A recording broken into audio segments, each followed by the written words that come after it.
After smoking 5-MeO DMT a couple of times, I had been wanting to insufflate it, having heard and read so many fantastical things, ranging from tortuously frightening experiences to heavenly bliss.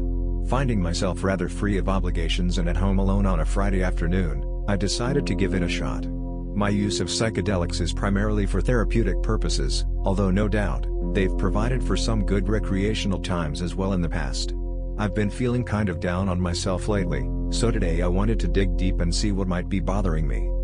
Unlike my older batch of 5-MeO DMT, which was a creamy color, this sample was bright snow white, almost sugary. Crisp, evenly sized, tiny crystals. I cut up 5 milligrams on the dining room table, weighed with concentration and diligence on my milligram scale, and snorted it up my left nostril with trepidation at 2:10 p.m. The experience unfolded as follows.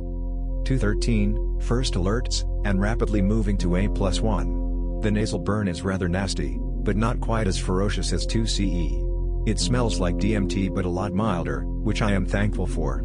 Strangely enough, the smell of DMT always reminds me of my grade 3 teacher, Mrs. Simpson, who suffered from an insane and disagreeable case of halitosis. She could make eyes water at 20 paces. Wow, after only 5 minutes I am feeling sleepy and relaxed, dreamy, confused. My nose hurts. My head feels full, of what I'm not quite sure. It's time to lay down. 2:20, I lay on the couch, one eye cocked strategically towards the painting on the wall, relishing in the fact that the pain in my nostril is subsiding. I'm still feeling very lightheaded, dizzy and disoriented. The come-up has been a little rough, rocky, but I've felt worse on various other substances. I'm twitchy, and points on my face are spasming sporadically, my lips, cheek, eyelid, it's a little distracting. I notice that despite my amped up condition, my heart is beating normally. I drag myself up to write some notes, fighting the urge to do nothing. Typing is easy, almost easier than usual, which really is strange because I feel totally disconnected and disoriented, but my fingers seem to be working quite well. The rest of my body feels like it is immersed in agave syrup. Weird, I feel a sting on the top of my head where I had an acupuncture needle inserted a few hours ago.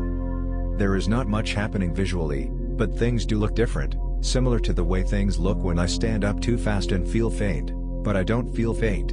Not much in the way of closed-eye visuals. I am listening to Boards of Canada, which I must recommend for psychedelic traveling by the way. Music doesn't sound better or worse, just the same. I feel a little sick and shaky, but not too bad. I'm still very sleepy and dreamy, so I go to lie down on the couch again. 2:30. Things have definitely peaked and I'm slowly returning to the mundane condition of everyday reality. I still feel dreamy and drugged, but nothing noteworthy is happening, and this is something of a disappointment because I am in the mood to be moved. I consider that going deeper wouldn't be such a bad thing, and I ponder doing more. I am reluctant to endure the terrible nasal burn again. Well, fuck it, I'll do a bit more. 2:40, I found it surprisingly easy to operate my scale and carefully measure out my next dose. I snort another 5 milligrams, yes, still a crappy burn, ugh. Within 3 minutes I'm coming back up, harder, yes, much harder this time. I stagger to the couch, and flop myself down, a warm, tingling flush settling across my skin from head to toe. Time passes. 2:57, whoa, coming back to earth, that was pretty intense. I'm able to type at this point, but it would have been quite challenging 5 minutes ago. I convey the experience as follows. I found myself swirling through a dreamy, squishy, reality-bending place, the Boards of Canada providing the perfect backdrop to the experience, and the music has begun to merge with all of my senses. This is unlike any other psychedelic, it's very physical. I'm in a meat grinder, my body twisting and churning through space. Although that metaphor sounds scary and uncomfortable, it's neither. I'm mostly indifferent to the physical sensations. There's a great deal of movement in my visual field, but there's little or no color, a monochrome morphing multiscape. Twisting and turning geometric shapes dominate. But that raises the point that these aren't really visuals so much as visions. I'm not seeing with my eyes as it were, but rather I'm seeing with my mind's eye. My autonomic nervous system is depressed, and I must repeatedly remind myself to breathe. Most interesting is that through all of this, there is a sober part of me, an observer, sitting nearby and able to think with perfect clarity. It's as if I'm split in two, one part of me swirling through a haze of obscurity while the other half of me sits by like a semi-concerned psychoanalyst, one leg crossed over the other, scribbling notes in a small white notebook. This sober self encourages me to stay calm through what at times are challenging moments, what at times are slightly frightening. Although immersed at this point, I am still unsatisfied. There are many strange feelings but nothing of any meaning, nothing that amounts to anything more interesting than a detached, disembodied delirium. 3:06, I return sluggishly to the computer to type, which again, I find surprisingly easy to do. My head is swimming, but 3 of my 8 fingers accurately dance across the keyboard, punching out words with lightning speed. I have minor open-eye visuals, not unlike the onset of DMT, where colors are brighter, and everything is clearly outlined and plastic-looking. Pixelated. I feel anesthetized to a degree, but there is quite a lot of tension and pain throughout my body, which is not unusual for me, so I stand up to stretch my achy muscles. I hang limply, bent at the waist and release much of the tension, feeling a much-needed pull through my legs, lower back and between my shoulder blades. It is at this moment that some very therapeutic effects begin. Indeed, I suffer from chronic pain, and I begin to see that it is at least partially a manifestation of my inner psychological unrest. This idea comes to me with great clarity and I realize I am not taking an active enough role in dealing with my pain. I should be exercising more, and perhaps meditating to achieve deeper states of relaxation. I then think of an employee of mine who works very hard, and I realize I probably don't give him the positive feedback he deserves. I take him for granted.